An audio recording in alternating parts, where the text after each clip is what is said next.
Speaker, আমার serial অনেক পিছনে ছিল। যদিও আমি আজকে এই সংসদে আমরা অনেক ত্যাগ, তিতিক্ষা, আমরা সবার কাছে অনেকের সংগ্রামের কথা শুনি। তারা অনেক লড়াইয়ের মধ্য দিয়ে আজকে এই সংসদটি আমাদের প্রজন্মের জন্য, আসলে আমরা আজকে যা কাজ করছি না কেন সেগুলো হচ্ছে আমাদের প্রজন্মের জন্য। আপনারা যে কাজগুলো করছেন, যে দায়িত্বটা নিয়েছেন, এই দায়িত্বের ফলভোগী বা সুবিধাভোগী কিন্তু আমাদের এই প্রজন্ম।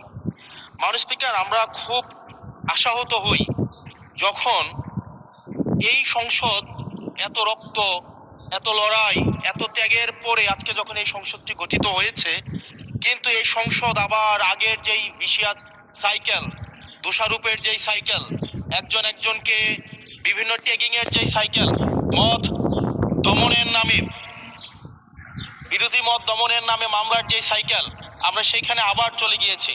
ক্যাম্পাসগুলো আবার আনরেস্টের দিকে যাচ্ছে, অস্থিতিশীল পরিবেশ সৃষ্টি হচ্ছে, বিরোধী দল মত দমনের জন্য মামলা করা হচ্ছে, প্রতিমন্ত্রীকে ফেসবুকে লেখার কারণে বাসা থেকে তুলে নিয়ে আসা হচ্ছে, হুইপকে সমালোচনা করলে বাসা থেকে তুলে নিয়ে আসা হচ্ছে।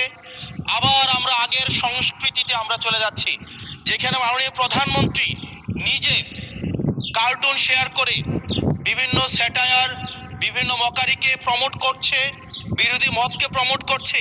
সেইখানে এই সংসদ গঠিত হওয়ার পর থেকে আজকে পর্যন্ত 9টা ঘটনা ঘটেছে, যেখানে মত প্রকাশের জন্য আজকে বাসা থেকে তুলে নিয়ে আসা হয়েছে। মাননীয় স্পিকার, আমরা মত প্রকাশের স্বাধীনতা চাই। মত প্রকাশের স্বাধীনতা আগেও ছিল, মত প্রকাশের স্বাধীনতা আওয়ামী লীগের সময় ছিল, তবে সেটা সহমত প্রকাশের স্বাধীনতা। আমরা এই পার্লামেন্টের পরে আমরা শুধুমাত্র মত প্রকাশের স্বাধীনতা নয়, আমরা দ্বিমত প্রকাশের স্বাধীনতা চাই। আমরা এখানে দাঁড়িয়ে মাননীয় প্রধানমন্ত্রীর সমালোচনা করতে চাই। আমরা নির্ভয়ে ফেসবুকে আমরা ব্যাকস্পেস ব্যবহার করতে চাই না। কিন্তু আবার একটা ভয়ের পরিবেশ সৃষ্টি করা হচ্ছে, আবার একটা আতঙ্কের পরিবেশ সৃষ্টি করা হচ্ছে। আমরা দেখলাম সিলেক্টিভ এক ধরনের বিরোধিতার পরিবেশ তৈরি করা হচ্ছে।